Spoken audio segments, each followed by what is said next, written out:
اس لیے کہ وہی قبر یا جنت کی ہوائیں اس میں آئیں گی یا جہنم کی تپش آئے گی، اسی وقت سے بات شروع ہو جائے گی، اور اسی وقت سے اندازہ ہو جائے گا کہ کون کہاں جانا ہے، کس کو کیا انجام ہونا ہے، یہ اندازہ بھی ہونے لگے گا۔ تو یہ برزخ جو ہے یہ قبر کی زندگی نہیں ہے، یاد رکھیے۔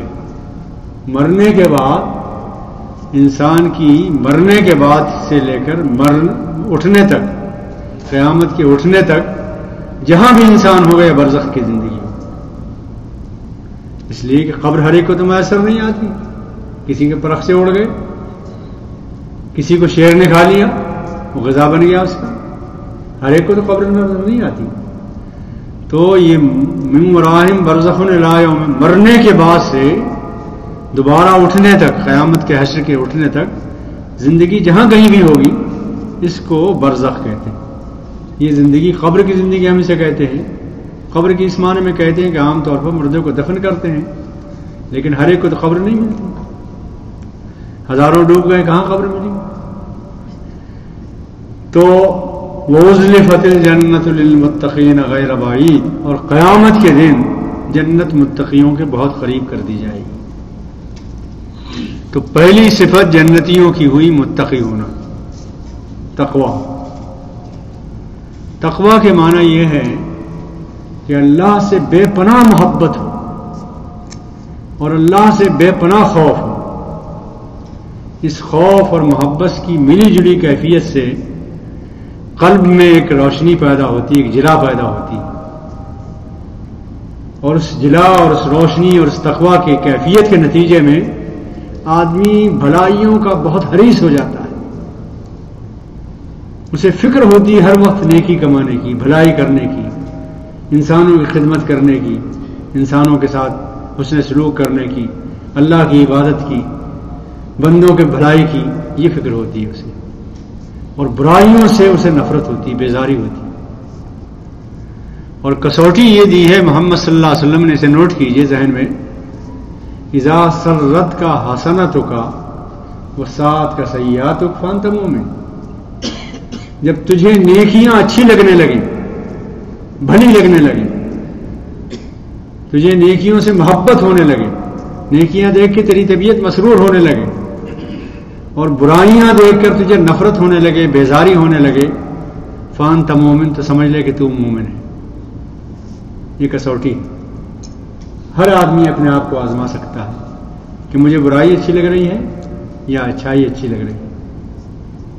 بعض مزاج وہ ہوتے ہیں کہ سوسائٹی میں اگر امن و امان ہے، سکون ہے، اطمینان ہے، تو انہیں سوچتا ہے کہ کوئی شر پھیلاؤں۔ بڑے سکون سے لوگ رہ رہے ہیں، بڑے اطمینان سے رہ رہے ہیں، بڑا اچھا آرگنائزیشن چل رہا ہے، وہ لوگ ٹھیک نہیں ہوتے جنہیں یہ دیکھ کر کہ بھائی سوسائٹی میں امن و امان ہے، سکون ہے، اطمینان ہے، لوگ سکون سے رہ رہے ہیں، اطمینان سے رہ رہے ہیں، اور قرار دل حاصل ہے، جس کو نیکیاں بھلائیاں دیکھ کر خوشی ہوتی ہو اور برائیاں دیکھ کر نفرت اور بیزاری ہوتی ہو، فانت مومن، وہ صحیح مومن ہے۔ اللہ تعالیٰ یہ کیفیت ہمارے قلوب میں پیدا فرمائے۔ تو پہلی علامت یہ ہے کہ انسان متقی ہو۔ متقی ہونے کے لیے کوئی خاص قسم کے کپڑے، کوئی خاص وضع، کوئی خاص شکل بنانے کی ضرورت نہیں ہے، وہ قلب کی کیفیت ہے۔ التقویٰ ہونا، تقویٰ ہونا، تقویٰ دل میں ہوتا ہے، دل کی کیفیت کا نام ہے۔ آپ کا لباس کوئی ہو، وضاقتہ کوئی ہو، انداز کوئی ہو، شکل کوئی ہو، زبان کوئی ہو، لہجہ کوئی ہو، نسل کوئی ہو، رنگ کوئی ہو، لیکن اگر دل میں اللہ کا خوف اور اللہ کی تقویٰ ہے تو آپ کو نیکیوں سے محبت ہوگی اور برائیوں سے نفرت ہوگی۔ یہ پہلی علامت بیان کی ہے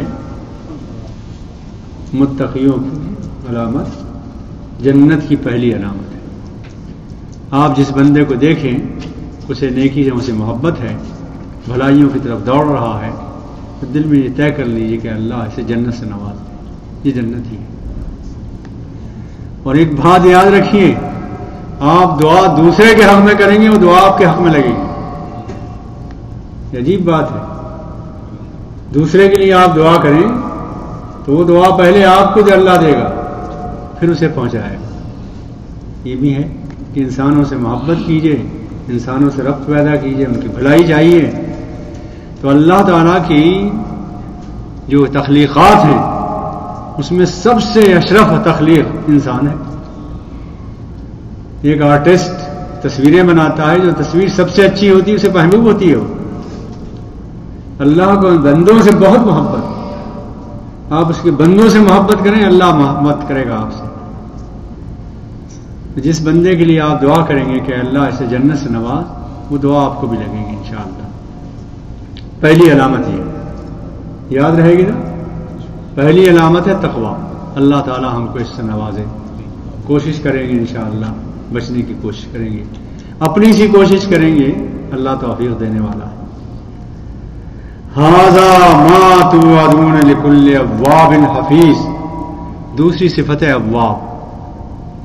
جنتیوں کی دوسری علامت اواب.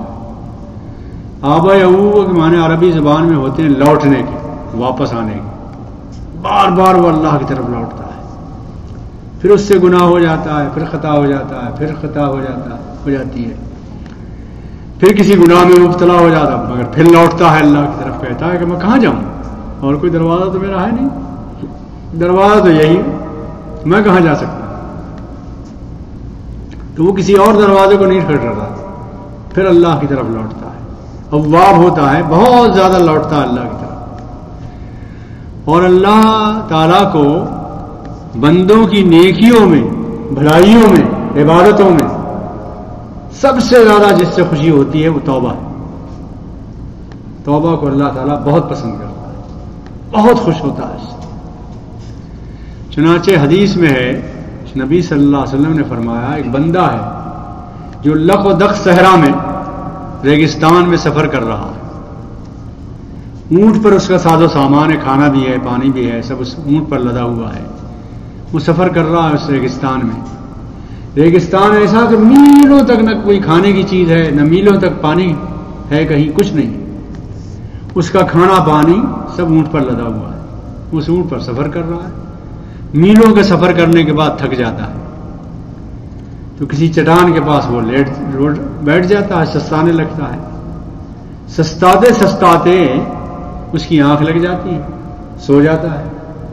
سو کے جب اٹھتا ہے تو کیا دیکھتا ہے کہ اونٹ غائب ہے. اب آپ سوچئے اس ریگستان میں جہاں میلوں تک نہ کہیں کھانا ہے نہ پانی ہے، اس کا کھانا پینا اونٹ پر لدا ہوا تھا، اس کی کیا کیفیت ہے.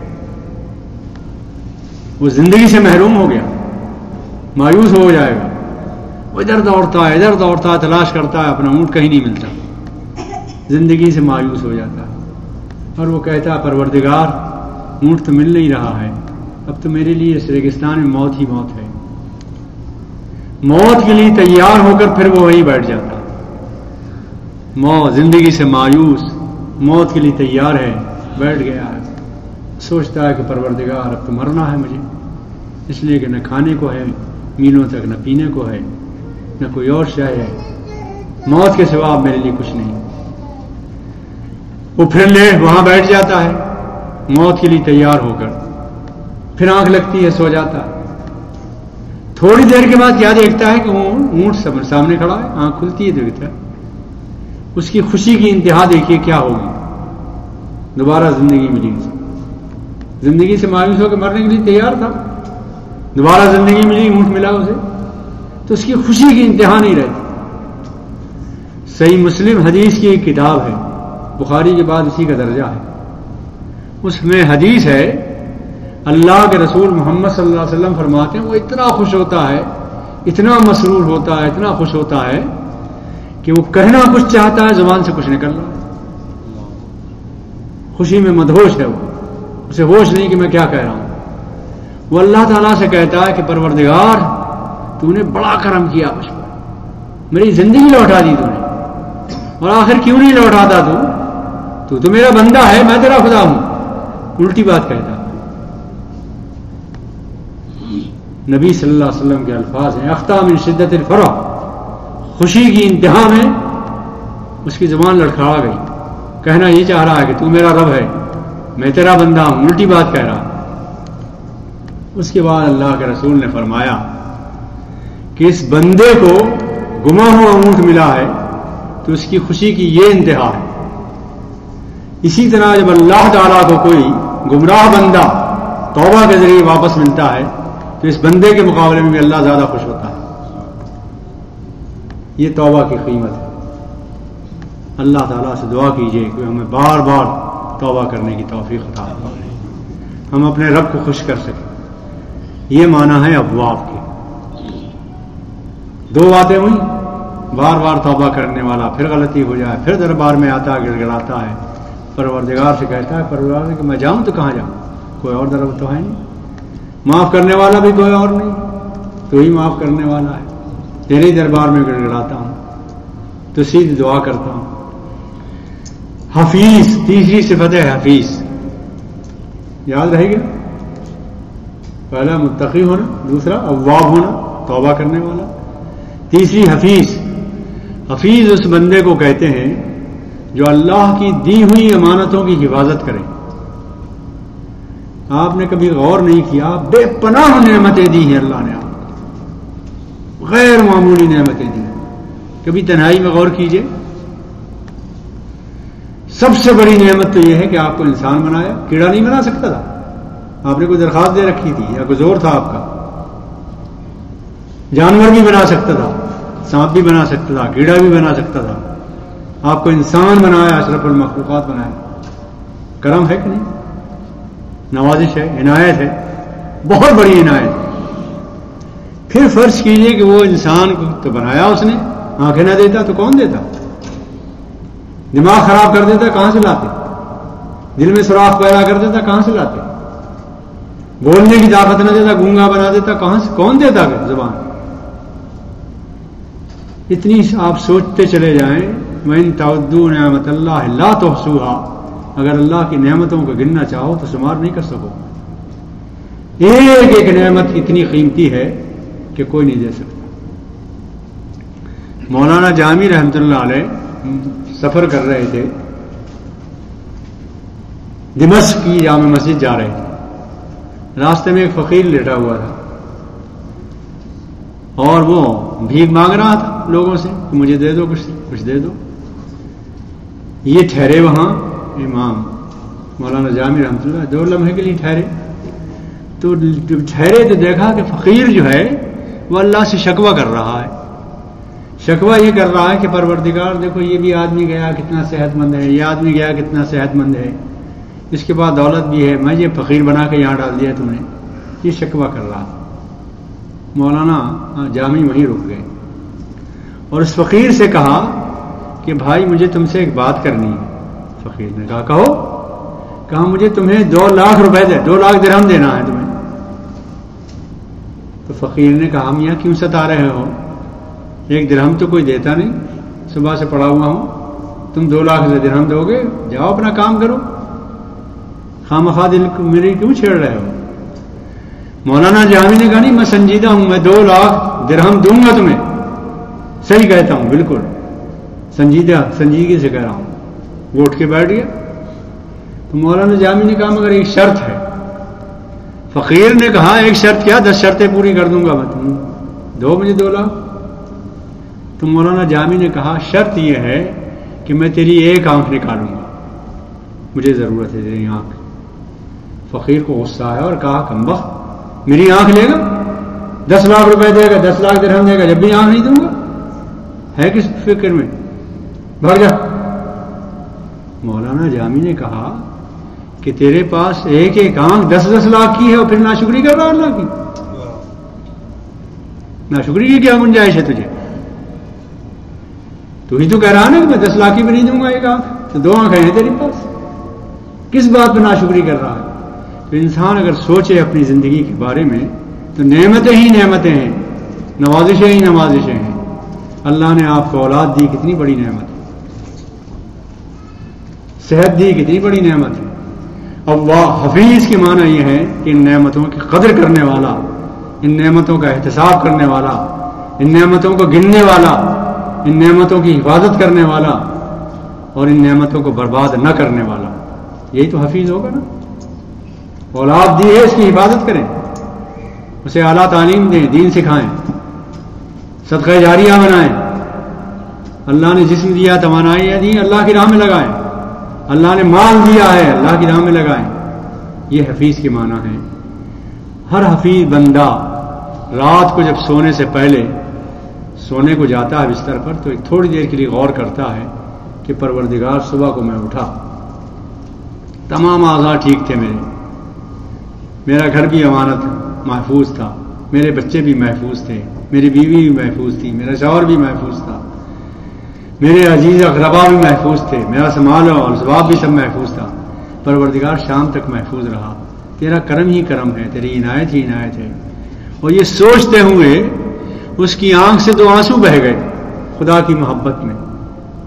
تو اللہ تعالیٰ فرماتا ہے، رسول فرماتے ہیں، بخاری کی حدیث ہے کہ قیامت کے دن جب کوئی سایہ نہیں ہوگا، اس بندے کو جس نے 2 آنسو بہائے اللہ کی محبت میں، اسے عرش کا سایہ نصیب ہوگا انشاءاللہ.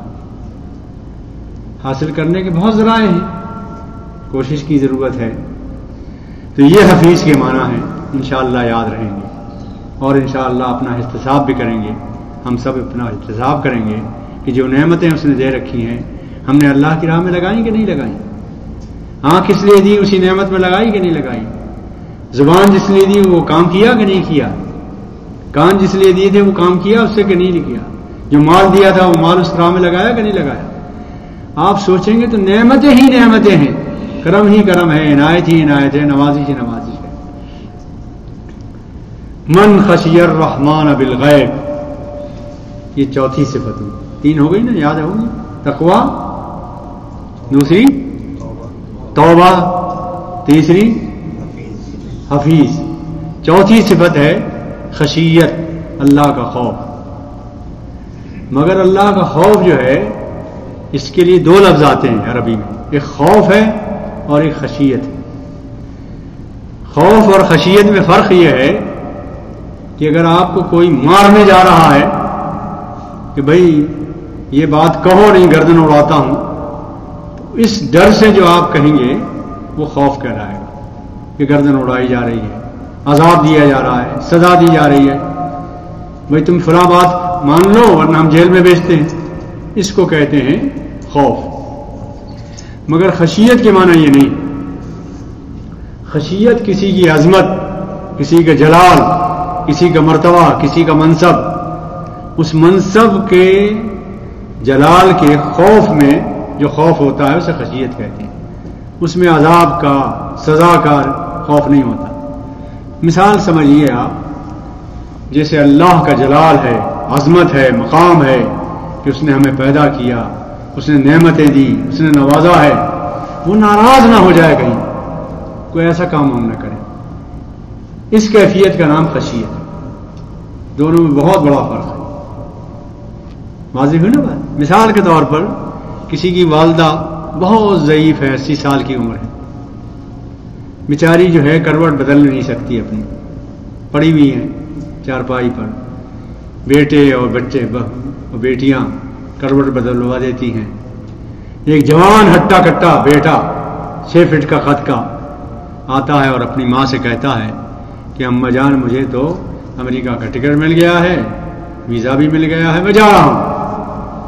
وہ لیٹے لیٹے کروٹ نہیں بدل سکتی، لیٹے لیٹے کہتی ہے کہ تو مجھے چھوڑ کے جائے گا کمبخت، نہیں جائے گا ہرگز.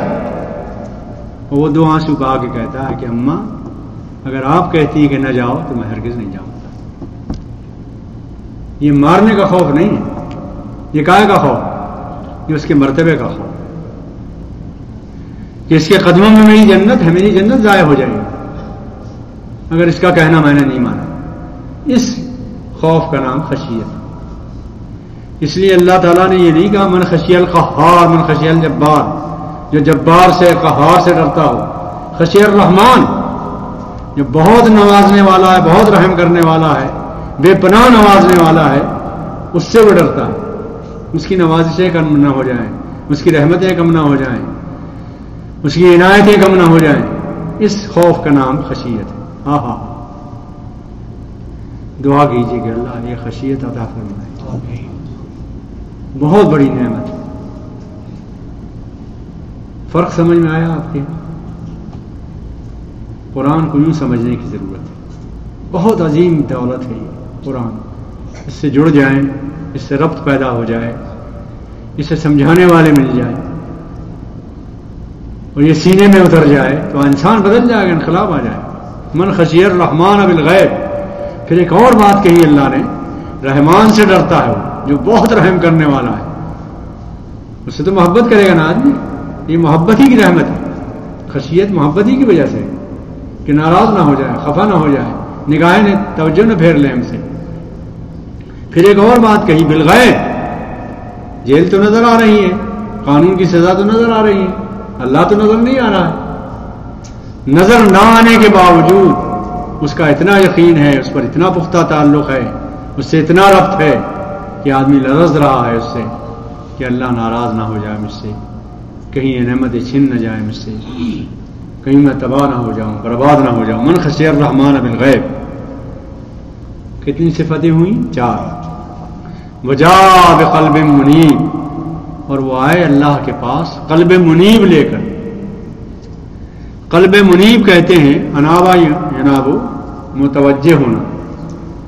وہ دل، وہ قلب، قلب کے معنی دل، وہ دل جو ہر وقت اللہ کی طرف متوجہ، ہر وقت اسی طرف اس کا رجحان ہو. ایک دکاندار بازار میں سودا تول رہا ہے نا، اور یہ توجہ ہے اس کی کہ کسی کو کم نہ چلا جائے کہ اللہ دیکھ رہا ہے. کہاں ہے توجہ اس کی؟ اللہ کی طرف.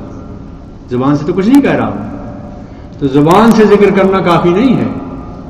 ہر عمل میں، ہر حرکت میں، راستے میں جا رہے ہیں آپ، کانٹے پڑے ہوئے آپ نے اٹھا دیے اور ایک کنارے کر دیے کہ اللہ کے کسی بندے کو تکلیف نہ ہو. کہاں توجہ آپ؟ اللہ کی طرف. قلب منیب ہے، رخ اس کا اللہ کی طرف. مفسرین نے، قرآن کی تفسیر کرنے والے بعد مفسرین نے اس قلب منیب کو تشبیہ دی ہے کمپاس سے. دیکھا کمپاس آپ نے؟ کعبہ جس سے دیکھتے ہیں نا، اس کی سوئی ہمیشہ کعبہ بتاتی ہے.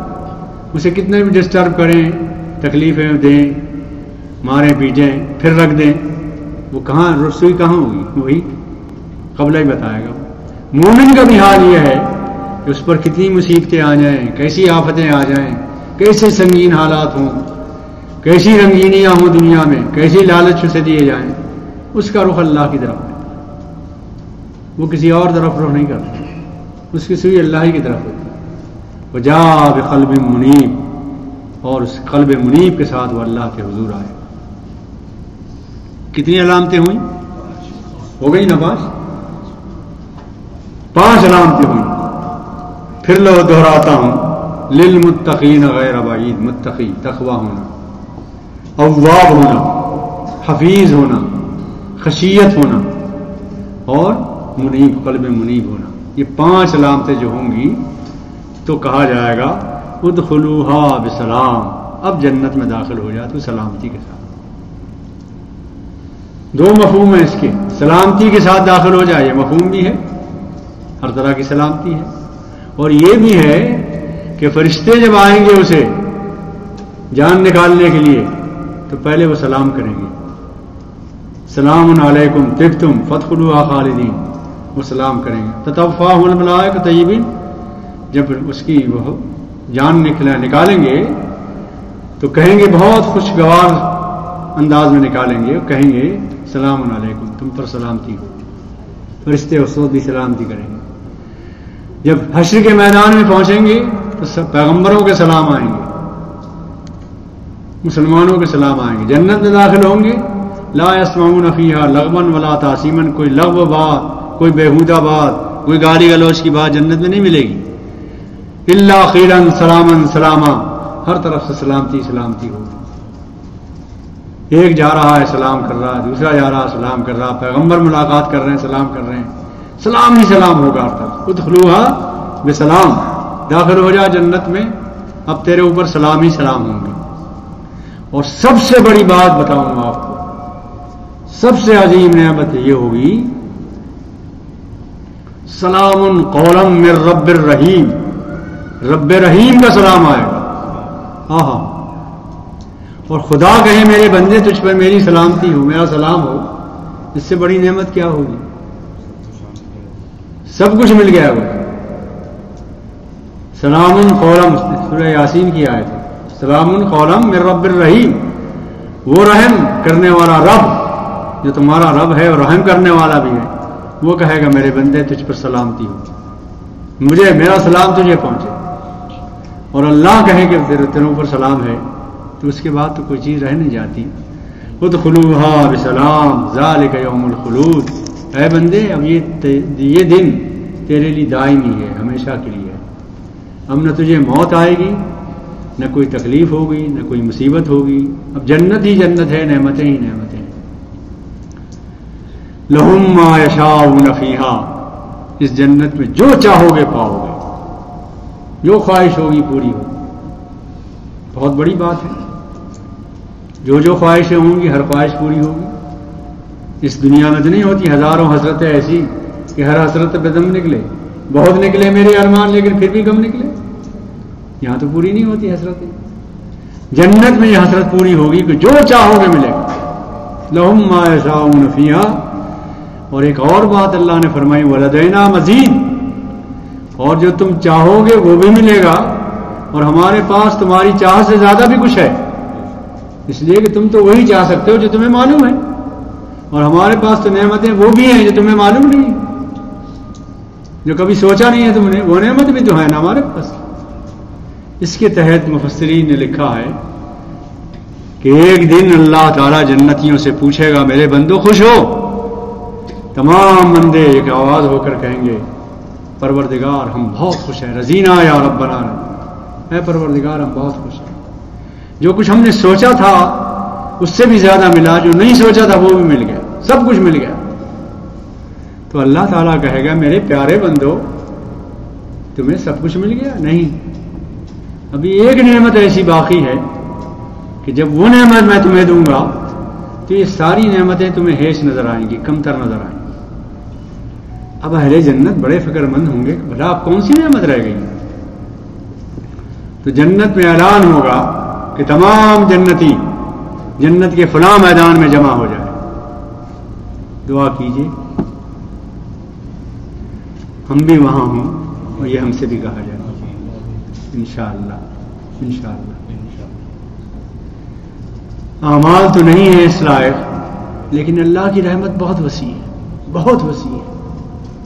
امام شافعی آخری زندگی میں کہا کرتے تھے اے اللہ گناہ تو بہت ہے، میں نے فضا بھر دی ہے، لیکن مجھے جہاں یہ یقین ہے کہ میرے گناہ بہت ہیں وہاں مجھے یہ بھی یقین ہے کہ تیری رحمت میرے گناہوں سے نہیں زیادہ وسیع ہے، تو بخشنے والا ہے. تو پھر ہم لوگ اہل جنت کے اس میدان میں جمع ہوں گے اللہ کے اعلان کے مطابق، اور وہاں انتظار کر رہے ہوں گے کہ اب کوئی نعمت ملنے والی ہے ان تمام نعمتوں سے زیادہ افضل ہوگی. تو اللہ کے رسول محمد صلی اللہ علیہ وسلم فرماتے ہیں، اور ان کے واسطے سے جب بات کہوں تو دل کی کھڑکیاں کھول لیں. شک کی اگر کوئی لہر گزر گئی تو ایمان خطرے میں ہوگا. 100% یقین ہے ان پر ایمان لائے ہیں، ان کی سچائی صداقت پر ایمان لائے ہیں، پیغمبر مانا ہے، سچے انسان تھے. وہ کہتے ہیں کہ جب صاحب تمام اہل جنت میدان میں جمع ہو جائیں گے اور انتظار میں ہوں گے کہ وہ نعمت ملنے والی ہے تو اللہ تعالیٰ اپنا دیدار کرائے گا، اور یہ وہ نعمت ہوگی کہ اس نعمت کے مقابلے میں تمام نعمتیں ہیچ ہو جائیں. پھر اللہ تعالیٰ کہے گا میرے بندو خوش ہو. اہل جنت کہیں گے پروردگار ہم بہت خوش ہیں، بہت خوش ہیں. تو اللہ تعالیٰ جواب میں کہے گا اے میرے پیارے بندوں میں بھی تم سے خوش ہوں اور اب کبھی بھی تم سے ناراض نہیں ہوں گا، ہمیشہ تم سے راضی رہوں گا. اللہ تعالیٰ کی یہ بات سننے کے لیے اس زندگی کو اگر اللہ کی بندگی میں ہم گزار دیں اور اللہ کے دین کی اطاعت میں دے دیں تو اس سے بڑی نعمت کوئی نہیں ہو سکتی. کیا خیال ہے آپ کا؟ اس سے بڑی نعمت کوئی نہیں ہو سکتی. آئیے اس کے لیے کوشش کریں. لہم ما یشاؤون فیہا ولدینا مزید. اور ہمارے پاس اور کچھ دینے کو بھی ہے، وہ جنت میں اللہ کا دیدار ہے۔ اس کے بعد پھر اللہ تعالیٰ نے فرمایا کہ ان سے پہلے، قریش سے پہلے بھی بہت سی قومیں گزر گئیں جن کو ہم نے آخرت کی یاد دلائی تھی، مگر وہ انکار کرتے رہے۔ کیا انجام ہوا ان کو؟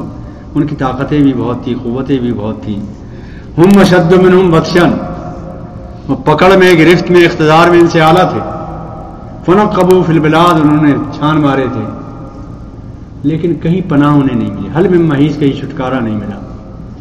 یہ قریش کی قوت تو کم ہے، یہ بھی اگر آخرت کو نہیں مانیں گے اور رسول کے انکار کریں گے، تکذیب کریں گے، تو عذاب سے بچانے والا کون ہوگا ان کو؟ دیکھیے 8 میں ہم نے فتح مکہ کیا، اور پھر یہ قریش کے وہ مشرکین دنیا سے، روئے زمین سے غائب ہو گئے۔ ان مشرکین کی کوئی اولاد کہیں نہیں ہے آج دنیا میں، کرۂ ارض پر کہیں نہیں ملتی، کوئی نام نشان نہیں رہا، تباہ ہو گئے، ختم ہو گئے۔ چونکہ اللہ نے فرمایا تھا کہ اگلے سال کے بعد کوئی مشرک یہاں نہ ملے، سب ختم ہو گئے۔ ان فی ذلک لذکریٰ لمن کان لہ قلب وانقسم وہو شہید، یہ جو نصیحتیں آپ کو کی جا رہی ہیں، جنت کی نعمتیں بتائی جا رہی ہیں، جہنم کی علامتیں بتائی جا رہی ہیں، یہ سب کچھ ہو رہا ہے۔ یہ اس سے نصیحت ہر ایک نہیں حاصل کر سکتا، بہت سے موجود ہوں گے لیکن خالی ہاتھ جائیں گے، خالی ہاتھ بیٹھے ہوں گے۔ اس سے نصیحت اور قلب کی غذا اور قلب میں اس کے جذب ہوگی یہ نصیحت، جس میں 3 باتیں پائی جائیں گی۔ یاد رکھیے گا، قرآن سب نے سنا، ہم نے سب نے سنا، اللہ تعالیٰ یہ 3 باتیں بھی ہمارے اندر پیدا کرے تاکہ قرآن سے ہمیں نصیحت ملے، جذب ہو یا نصیحت۔ ان فی ذلک لذکریٰ، اس میں تذکیر ہے، نصیحت ہے، سبق ہے، ہر ایک کے لیے، لیکن ہر ایک نہیں اٹھائے گا فائدہ۔ پہلی شرط یہ ہے لمن کان لہ قلب، سینے میں قلب ہونا چاہیے جو متوجہ ہو، طلب ہو جس میں، ایسا دل جو دھڑک ہی نہ رہا ہو، طلب ہو اس میں، حق قبول کرنے کی صلاحیت ہو اس میں، قلب کا رخ لگایا ہوا ہو اس طرح۔ ہر ایک اپنے سینے میں تلاش کرے کہ وہ ہے کہ نہیں ہے، اگر قلب نہیں ہے تو اللہ تعالیٰ سے دل مانگیے۔ اور خصما، یا کم از کم دوسری شرط یہ ہے کہ کان لگا کر سنیں، ایسا نہ ہو کہ کوئی لفظ مس ہو جائے۔ قرآن اللہ کا کلام ہے، سب سے عظیم کلام ہے، توجہ ادھر ادھر نہ ہو۔ القسم، کان لگائے، سنے نہیں بلکہ کان لگا کر سنیں کہ کوئی لفظ رہ نہ جائے، کوئی لفظ مس نہ ہو جائے، میں جذب کر لوں سب کچھ، اس طرح سنے ہو۔ وہ ہوا شہید، اور موجود بھی ہو مجلس میں، اس کا وجود رکھا ہوا نہ ہو، خود موجود ہو۔ بہت سے لوگ مجلسوں میں بیٹھے ہوتے ہیں، رکھے ہوئے ہوتے ہیں، ان کا ذہن کہیں اور لگا ہوتا ہے، دل کہیں اور ہوتا ہے، دماغ کہیں اور ہوتا ہے، سوچ کچھ اور رہے ہوتے ہیں، اسے بھی کچھ نہیں ملے گا۔ اسے ملے گا جو موجود ہو مجلس، جو لینا چاہے۔ پہلی شرط یہ ہے کہ دل ہو، طلب کرنے والا دل۔ دوسری شرط یہ ہے کان لگائے، ذوق سے، شوق سے، توجہ سے، یکسوئی سے، کسی اور طرف رخ نہ کرے، وہ یہی سننا چاہے۔ اور تیسری شرط یہ کہ وہ اپنے پورے وجود، دل و دماغ سے موجود رہے ہو۔ یہ 3 شرطیں جو پوری کرے گا، اللہ تعالیٰ اسے نصیحت دے گا، قرآن اس کے دل میں بٹھائے گا، قرآن سے انہیں نصیحت ملے گی، ذکر ملے گا، سبق ملے گا۔ اس کے بعد پھر اللہ تعالیٰ نے اپنی قدرت کے کرشمے دکھائے ہیں۔ وَلَقَدْ خَلَقْنَا السَّمَاوَاتِ وَالْأَرْضَ وَمَا بَيْنَهُمَا فِي سِتَّةِ أَيَّامٍ، 6 ادوار میں ہم نے زمین و آسمان کو پیدا کیا۔ ایام کے معنی ادوار کے، اس لیے کہ جس وقت زمین و آسمان کو پیدا کیا سورج چاند تو تھا نہیں، تو دن و رات تو نہیں ہو سکتے اس دور کے، اس زمانے میں جو دور تھے اس سے مراد ہے، تو 6 ادوار میں پیدا کیا۔ وما مسنا من لغوب، اور تکان ذرا نہیں ہوئی ہمیں، یہ نہیں کہ ہمیں تکان ہو گئی ہو کہ ہم نے پیدا کیا، اب تمہیں دوبارہ اٹھا سکتے ہیں، کوئی تکان ہمیں نہیں ہے۔ ایسا نہیں کہ زمین آسمان پیدا کر کے ہم تھک گئے ہوں، تمہیں دوبارہ زندہ کریں گے، تم سے حساب کتاب لیں گے۔ فاصبر علی ما یقولون وسبح بحمد ربک، اے نبی یہ کفار تمہارے مقابلے میں تم سے جو کچھ کہتے ہیں، انکار کرتے ہیں، تکذیب کرتے ہیں، تمہاری مذاق اڑاتے ہیں، تکلیفیں پہنچاتے ہیں، اللہ تعالیٰ سب سن رہا، ان پر صبر کرو. وسبح بحمد ربک قبل طلوع الشمس وقبل الغروب، غروب سے پہلے اللہ کی حمد و تسبیح کرو اور طلوع شمس سے پہلے کرو. فجر کی نماز بھی پڑھو اور عصر کی نماز بھی پڑھو قبل الغروب. ومن اللیل، اور رات کو بھی اللہ فسبحوا وادبار السجود، رات کو بھی نمازیں پڑھو، مغرب اور عشاء کی نماز. وادبار السجود، اور سجدے کرنے کے بعد، نمازیں پڑھنے کے بعد ذکر بھی کرو. یہ نہیں کہ نماز پڑھتے ہی اٹھ کے بھاگ جاؤ، بلکہ اس کے بعد بھی ذکر کرو. نبی صلی اللہ علیہ وسلم کے بارے میں آتا ہے کہ آپ کبھی اللہم انت السلام و منک السلام پڑھتے تھے، کبھی سبحان ربک رب العزت عما یصفون پڑھتے تھے، کبھی سبحان اللہ الحمدللہ اللہ اکبر پڑھتے تھے. فاطمہ کی تسبیح ہے رضی اللہ تعالیٰ عنہ، مختلف تسبیحیں حدیثوں میں آتی ہیں.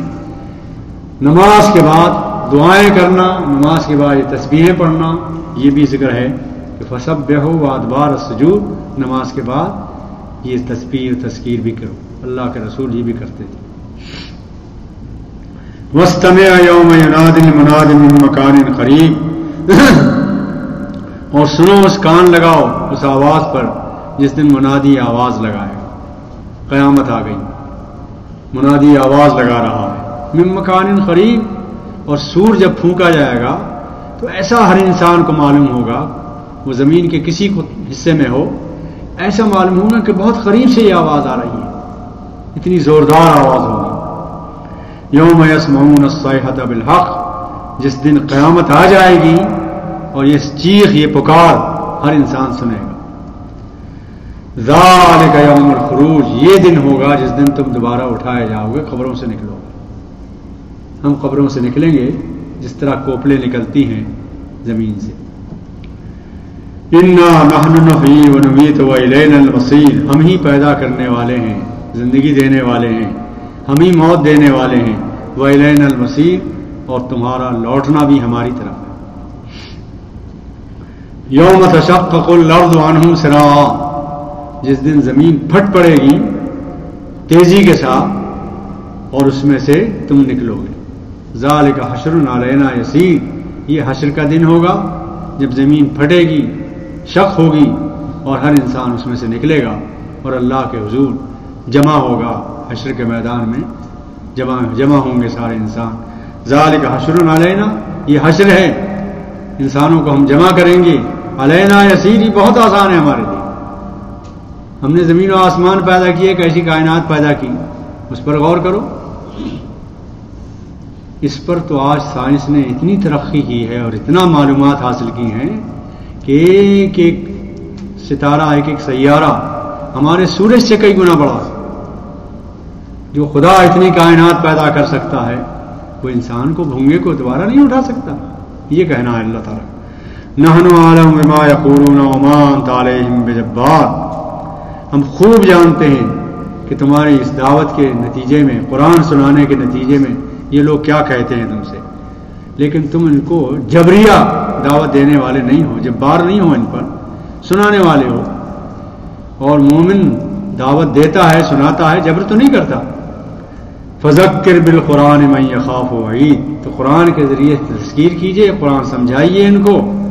سنے گا وہی جو اس خدا سے ڈرے گا اور وعید سے نصیحت حاصل کرے گا. ہر آدمی کا حصہ اس میں نہیں ہے، انہی کا حصہ ہے جو حصہ لینا چاہتے ہیں.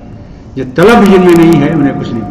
میری طلب بھی انہی کے کرم کا صدقہ ہے، میری طلب بھی انہی کے کرم کا صدقہ ہے.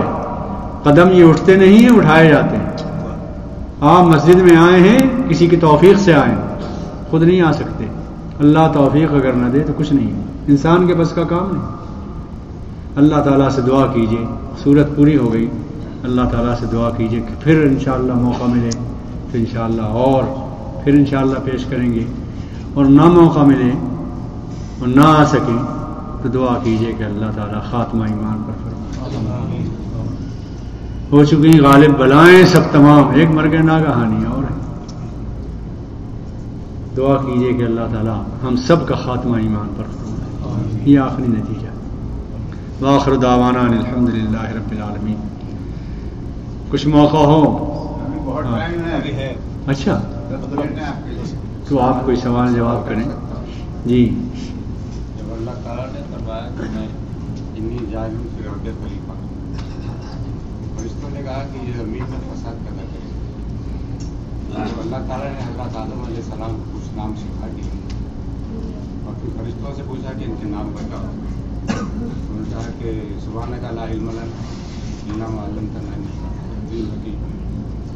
فرشتے یہ جانتے نہیں تھے، علم نہیں تھا، وہ کیسے جان گئے کہ فساد پیدا کرے گا؟ دیکھیے ایسا ہے کہ اللہ کا خلیفہ ہے انسان، ٹھیک ہے نا. سارے اختیارات کس کے ہیں؟ کائنات اللہ کے. جب اس کا خلیفہ ہے اور اس کا کام یہ بندہ انجام دے گا تو اللہ تعالیٰ کچھ اختیارات تو دے گا نا، دے گا، یقیناً دے گا. اور جب اختیارات ہوں گے انسان کے پاس تو غلط بھی استعمال کرے گا، صحیح بھی استعمال کرے گا. یہیں سے سمجھ گئے لوگ. ٹھیک ہے. ایک بات اور ہے، وہ یہی سے یہ بات سمجھ میں آتی ہے جزاک اللہ کہ جنت تو ہمیں ملے گی عمل صالح کی بنیاد پر. سمجھ میں آئی بات؟ الا الذین آمنوا وعملوا الصالحات وتواصوا بالحق وتواصوا بالصبر. جب جنت ملے گی، جنت کا جہاں جہاں وعدہ عمل صالح ہے، مگر خلافت جو ہمیں ملی ہے اس کی بنیاد عمل صالح نہیں ہے. سمجھ میں آئی بات نا؟ اس کی بنیاد کائنات کا علم ہے. وعلم آدم الاسماء كلها. اللہ تعالیٰ کہتا خلیفہ ہم نے اسے اس لیے بنایا کہ اس تمام کائنات کے اسماء اس کو سکھا دیے. بات واضح ہوئی؟ تمام علوم سکھا دیے. اور یہ تمام علوم میں علوم روزہ نماز کے علوم نہیں ہیں. اس دنیا کو برتنے کے جتنے علوم ہو سکتے ہیں وہ سب سکھایا آدم کو. کچھ تو قدرتی طور پر فوری سکھا دیے، کچھ بالفعل سکھا دیے، کچھ بالقوہ سکھا دیے کہ جب جب ترقی کرے گا، پڑھے گا، سمجھے گا، حالات میں تزکیہ کرے گا، تجزیہ کرے گا، انکشافات کرے گا، ترقی کرتا چلا جائے گا. آج سے 100 سال پہلے جو چیزیں نہیں تھیں آج ہیں. کس نے ایجاد کی؟ آدم کے بیٹوں نے، آدم کی بیٹیوں نے. اس لیے کہ اللہ تعالیٰ نے کہا تھا علم آدم الاسماء كلها. تو وہاں جو علوم ہیں، اس لیے یہ تقسیم بھی غلط ہے. جو کہتے ہیں نا کہ بھئی دنیا کا علم اور آخرت کا علم اور یہ فلاں علم اور دین کا علم، ہر آدھ علم دین کا علم ہے اگر اللہ کے لیے کیا جائے. ٹھیک ہے نا. ایک معلمہ ہے فرض کیجئے، وہ قرآن شریف پڑھا رہی بچیوں کو، دین کا کام کر رہی. ایک معلم ہے وہ نماز کے مسائل سکھا رہا ہے مقتدیوں کو، ٹھیک ہے، یہ دین کا کام کر رہا ہے. ایک ڈاکٹر زخمیوں کو مرہم پٹی کر رہا ہے جو تکلیف میں ہے، دکھ میں ہے. مریضوں کے دل سے بھی دعائیں نکل رہی کہ اللہ تیرا بھلا کرے، تو نے کتنا آرام پہنچایا، کتنا سکون پہنچایا. کیا ڈاکٹر کا یہ علم ان کے علم کے اجر سے کچھ کم ہے؟ کسی درجے میں کم نہیں ہے. سوچیے، یہ تمام علوم ہمارے علوم ہیں اور ہم کو اللہ تعالیٰ نے جب تک موقع دیا تھا ہم تمام علوم میں آگے تھے. اب جب سے گویا مغلوب ہوئے ہیں، مظلوم ہوئے ہیں، محکوم ہوئے ہیں، تمام علوم میں ہم پیچھے رہ گئے. اس لیے علم جو بھی سیکھے گا وہ اللہ کے لیے سیکھے تو تمام علوم جو ہے قلب سلیم اور قلب منیم کے ایک ہی ہیں، کچھ فرق ہے. دیکھیے مختلف مفہوموں کے اعتبار سے فرق ہے. قلب سلیم وہ ہے کہ اس کے بغیر کوئی جنت میں نہیں جا سکتا. جب تک قدورت ہوگی دل میں، کسی کے خلاف میل ہوگا، کسی کے خلاف رنجش ہوگی تو وہ قلب سلیم نہیں ہوگا. اور قلب منیم اللہ کی طرف متوجہ ہونے والا دل، ایک صفت یہ ہے قلب کی اور ایک صفت وہ ہے. ٹھیک ہے نا. تو اللہ تعالیٰ یہ کرے گا کہ ہم کوشش کرتے رہیں کہ ہر ایک سے دل صاف رکھیں. لیکن قیامت کے دن اگر پھر بھی کوئی کوتاہی رہ جائے گی تو اللہ تعالیٰ سورہ اعراف میں کہتا وَنَزَعْنَا فِي قُلُوبِهِم مِّن غِلٍّ. اور ان مومنوں کے دلوں میں اگر تھوڑی بہت کوئی قدورت رہ جائے گی تو ہم اپنے کرم سے اسے صاف کر دیں گے. اللہ تعالیٰ صاف کر کے بھیجے گا انشاءاللہ. تو قلب سلیم اس معنی میں ہے کہ وہ سلامت ہو ہر بیماری سے، ہر قدورت سے. اس لیے کہ دل ہی گویا مرکز ہے تمام برائیوں کا اور تمام بھلائیوں کا. کینہ ہے، بغض ہے، عناد ہے، حسد ہے، رنجش ہے، کدورت ہے، میل ہے، نفرت ہے، بیزاری ہے، کیا کیا گنا سب اسی دل میں ہوتا ہے. اور اسی دل میں خوبیاں بھی ہیں، بھلائیاں بھی ہیں، فضائل اخلاق بھی ہیں، ان کو بھی گنی ہے. تو اللہ تعالیٰ سے کوشش تو انسان کرتا ہے کہ اس دل میں فضائل اخلاق کو جگہ دے اور رذائل اخلاق کو دھوئے. اچھا صاحب، یہ قلب سلیم قلب، جی یہ تو ہو گئی بات. پہلے کے جو روزے چھوٹے ہیں اور ہمیں یاد نہیں ہے تو اس کے لیے کیا کرنا چاہیے؟ ایک اندازہ کر لیں. فرض کیجئے کہ اندازے میں یہ آیا کہ صاحب 2 رمضانوں کے چھوٹے ہیں، 60 روزے چھوٹے ہیں، تو جب جب موقع ملے، جب جب سہولت ہو، اسے ادا کرتے رہیں، قضا کرتے رہیں. دھیرے دھیرے جب وہ پورے ہو جائیں ختم کر دیں قصہ. لیکن کریں اچھا ہے، روزے ان کو ادا کرنے کی کوشش کریں. اسی طرح جو نمازیں چھوٹ گئی ہیں ان نمازوں کو بھی ہر نماز کے ساتھ ایک نماز ادا کرنے کی کوشش کریں، انشاءاللہ وہ بھی پوری ہو جائیں گی. اور کوئی پوچھیے. جی ارشاد. نماز کے بعد دعا کی کیا فضیلت ہے؟ کیونکہ اکثر دیکھا یہ گیا کہ کئی جگہوں پر کہ جو ہمارے امام صاحب ہوتے ہیں نماز پڑھانے کے بعد دعا نہیں مانگتے، اور کئی جگہ عامر عسکری صاحب کا یہ سوال ہے کہ نماز کے بعد دعا کی کیا فضیلت ہے. تو دعا تو میں نے ابھی سنایا قرآن میں اور حدیثوں میں تذکرے ہیں کہ نبی صلی اللہ علیہ وسلم یہ دعا پڑھتے تھے، یہ دعا پڑھتے تھے. ایک بات آپ سے پوچھتا ہوں، عقل کی بات ہے، اگر نبی صلی اللہ علیہ وسلم دعا نہیں پڑھتے تھے اور صحابہ نہیں سنتے تھے تو کہاں سے یاد ہوئی؟ عقل کی بات ہے نا. صحابہ نے کہاں سے بیان کیا کہ رسول اللہ نے یہ دعا پڑھی، یہ دعا پڑھی، یہ دعا پڑھی، یہ دعا پڑھی، اور ایک مرتبہ نہیں پڑھی؟ اس لیے کہ یاد ہونے کے لیے تو کئی مرتبہ پڑھیں گے تب یاد ہوں گی نا. پوری پوری دعائیں یاد ہیں، صحابہ کو بیان کرتے ہیں کہ رسول اللہ نے یہ دعا پڑھی، یہ دعا پڑھی، یہ دعا پڑھی، یہ دعا پڑھی. اس لیے نبی صلی اللہ علیہ وسلم دعائیں پڑھتے تھے. ٹھیک ہے. اور حنفی مسلک یہ ہے کہ نماز کے بعد دعا کرنا ٹھیک ہے، اجتماعی دعا کرنا بھی ٹھیک ہے. چنانچہ آپ بنگلہ دیش میں جائیں، پاکستان جائیں، ہندوستان جائیں، ہر نماز فرض کے بعد وہ دعا کرتے ہیں اور ہم جواب میں دعا کر آمین آمین کہتے ہیں. ہوتا ہے نا ایسا. اور پٹھانوں میں چلے جائیں تو وہ تو 2 مرتبہ دعا کرتے ہیں. وہ کہتے ہیں بیا دعا ہوگا، پھر دعا کرو، دوبارہ دعا ہوتی ہے. پھر کوئی کہہ دیتا کہ صاحب فلاں صاحب مر گئے اس کے لیے، تو وہ کہتے ہیں پھر دعا کرو. اس طرح کئی بار ہوتی ہے. بہرحال دعا کی ایک شکل یہ ہے. سلفی لوگ، اہل حدیث لوگ یہ کہتے ہیں کہ کوئی اجتماعی دعا نبی صلی اللہ علیہ وسلم سے منقول نہیں ہے کہ ہر نماز کے بعد آپ تمام صحابہ کے ساتھ یا مقتدیوں کے ساتھ اجتماعی دعا کیا کرتے تھے. تو جو حدیثوں میں یہ ذکر ہے، 4 حدیثیں ہیں، وہ ان کو وہ کہتے ہیں یہ ضعیف ہے، اس میں راوی ضعیف ہے. نہیں کرتے تو ان سے بحث نہ کیجیے. جو امام آپ کا حنفی ہو اور دعا کرے اس کے پیچھے دعا کر لیجئے، اور جو امام سلفی ہو اور وہ دعا نہ کرے تو آپ اپنی دعا کر لیجئے. ذکر کرتے رہیے، اللہ کا یاد کرتے رہیے، اور یہ آیتیں پڑھتے رہیے، اللہ کو یاد کرتے رہیے، دعا کرتے رہیے. جو دعا کرنا چاہیں، دعا کی رکاوٹ کسی وقت نہیں ہے. ٹھیک ہے نا. بحث نہ شروع کریں. یہ بحثیں جو ہم کرتے ہیں وہ ٹھیک نہیں ہیں. سلفیوں کا مسلک وہ ہے، حنفی مسلک یہ ہے، جہاں حنفی امام ہو وہ یہ کرتا رہے، جہاں وہ امام ہے وہاں وہ کرتا رہے. اور یہ کہ یہ سلفیوں نے حدیثیں سنا کر ایسا نہ سوچیے کہ امام ابو حنیفہ کو حدیثیں یاد نہیں تھی. سلفیوں کو جتنی یاد ہیں، یہ 10 مرتبہ پیدا ہو جائیں تو اتنی حدیثیں یاد نہیں جتنی امام ابو حنیفہ کو یاد تھی. وہ صاحب علم انسان تھے، پوری زندگی اسی میں کھپائی. بعض علماء نے لکھا ہے کہ زندگی بھر اگر ہم شکریہ ادا کریں تو احسان سے سبکدوش نہیں ہو سکتے امام ابو حنیفہ کے، اتنا بڑا کام کیا انہوں نے. لیکن بحثیں نہیں کرنا چاہیے. جو سلفی ہیں وہ اپنا وہ انداز اختیار کرتے ہیں وہ کریں. جو امام آپ کا حنفی دعا کرتا ہو اس کے ساتھ دعا کر لیں. دعا کرنا بھی ضروری ہے، یہ بھی ضروری ہے، اور جھگڑا نہ کرنا بھی ضروری ہے. جی ارشاد.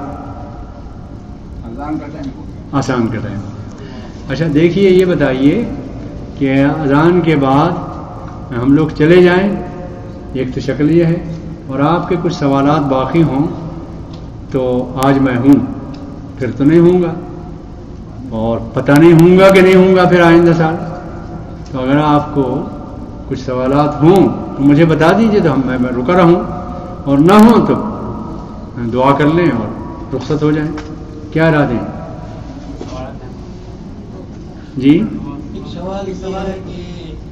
نہیں، اس وقت تو کوئی سوال نہیں.